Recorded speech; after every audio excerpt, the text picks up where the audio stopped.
As far as we know, Antoninus Pius reigned over a multi-decade period of general peace and tranquility, and he reared Marcus Aurelius from a teenager into the man who would take over the empire.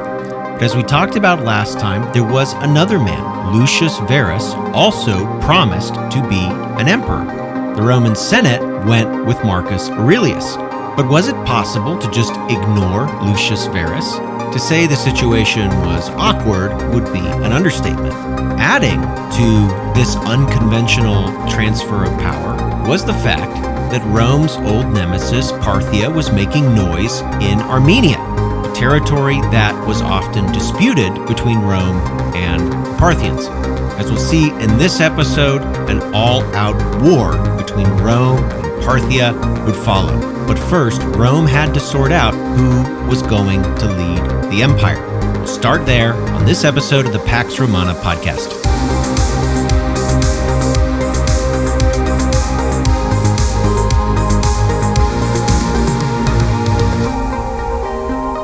Episode 49, Parthia Strikes Back.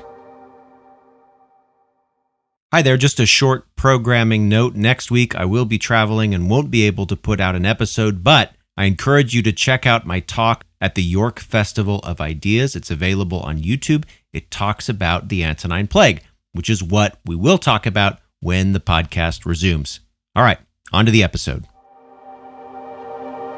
The succession plan of Hadrian reached its final conclusion in March of AD 161. When Hadrian died, Antoninus Pius took over, but then when Antoninus Pius died, both Marcus Aurelius and Lucius Verus were still alive. As we talked about in the last episode, Marcus Aurelius was the heavy favorite between the two men.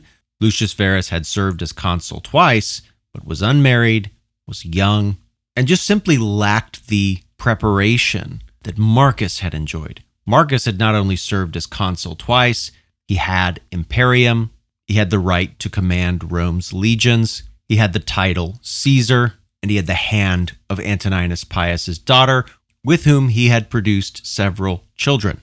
So when Antoninus Pius died, the Senate turned to Marcus, and perhaps Marcus alone. Now, the way that the sources portray this whole situation is interesting. They universally claim that Marcus was just so dutiful to Antoninus Pius and Hadrian that he refused to take office unless Lucius Verus was given equal power. That might be true, but it's easy to imagine another scenario. Lucius Verus may have been young, may have been less favored than Marcus, but he was much beloved by the soldiers, and Marcus had spent his entire life following Antoninus Pius around with the ceremonial trappings of authority, but his health was not particularly good, his military training was subpar, and perhaps he lacked the full endorsement of Rome's legions. In which case, Marcus could not ignore the fact that Lucius had a legitimate claim to be emperor. And it may not have even been good enough to make Lucius his heir. Lucius needed to have full and equal authority with Marcus, or perhaps the empire would have descended into some form of civil war. No source says this, but I happen to think this is the most plausible scenario. And it may be that it was dressed up in the language of Marcus being a benefactor to Lucius, but in reality, there was no other option that would preserve peace in the Roman Empire.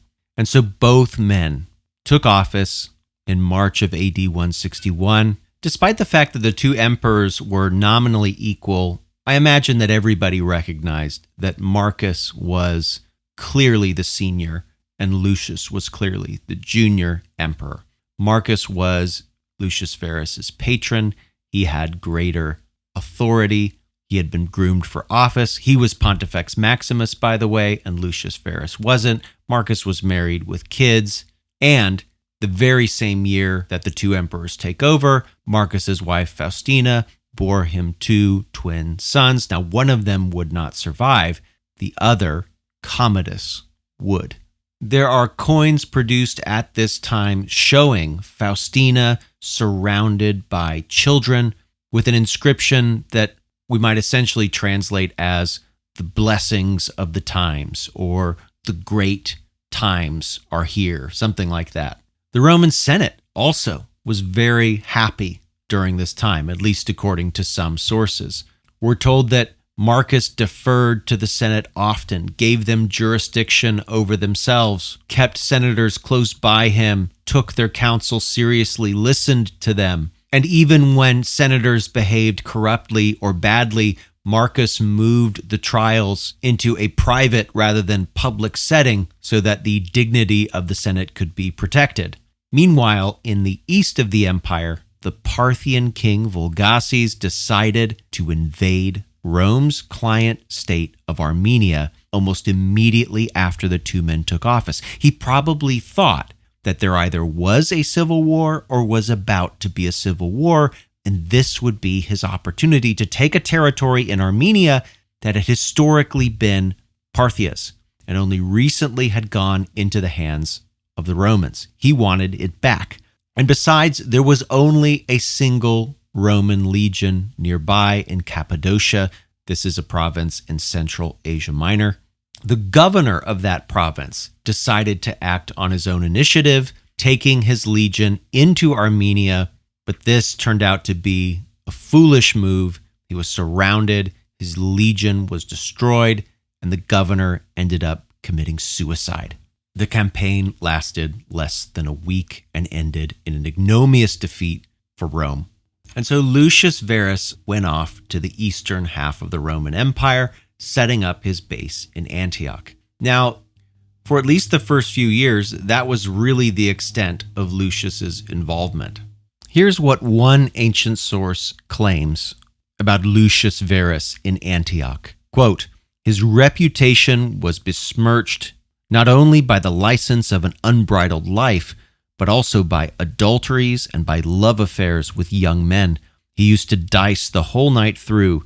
He so rivaled Caligula, Nero, and Vitellius in their vices as to wander about at night through the taverns and brothels with only a common traveling cap for a head covering, revel with various rowdies, and engage in brawls. He held gladiatorial bouts rather frequently at his banquets, and after continuing the meal far into the night, he would fall asleep on the banqueting couch so that he had to be lifted up along with the covers and carried to his bedroom.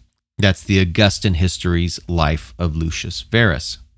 In some ways, it's hard to blame Lucius Verus for wandering into temptation. The city of Antioch was a bustling eastern capital, full of all manner of diversions and license. Mark Antony spent time in Antioch basically doing the same thing, with Cleopatra there at his side. Lucius did not have a Cleopatra with him, but we are told he spent a lot of time with a Greek woman named Parthia, and he evidently was obsessed with this woman. But when Marcus sent his daughter, Lucilla, to Lucius Verus, he got his act together. It was Lucius's duty to marry Marcus's 14-year-old daughter and cement the connection between Rome's two emperors. During these first few years of the war, Rome's efforts against Parthia were essentially at a stalemate. We're told that he went on hunting trips and visited coastal estates on what seemed like a country holiday, not a fight against one of Rome's oldest and most formidable enemies. In a letter between Lucius Verus and Fronto, Lucius actually calls his time in Antioch, quote, this country holiday of mine. That's a direct quotation from Lucius Verus. And he laments in the same letter that this country holiday was, quote, saddled with state business. That is the small matter of the Parthian War.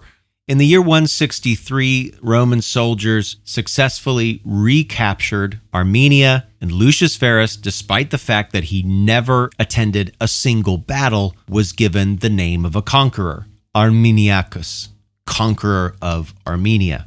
In another letter that Lucius wrote to Fronto, He asked that Fronto write a history of the Parthian War, which made it clear that Lucius was the reason for the war's eventual success. Again, this is a direct quote from Lucius Verus. What an interesting guy. Quote, "You should dwell at length on the causes and early stages of the war, and especially our ill successes in my absence. Do not be in a hurry to come to my share. Further, I think it essential to make quite clear the great superiority of the Parthians before my arrival, that the magnitude of my achievements may be manifest." That's one of Lucius's letters to Fronto. This is from a man who set not one of his imperial feet in Parthian territory. It is true that the fortunes of the war turned around AD 164, but not because of Lucius Verus. Really, the man that seems to be the hero of the hour was the general Avidius Cassius. And again, you should remember that name. Avidius Cassius marched with the wing of the Roman army that went down the Euphrates.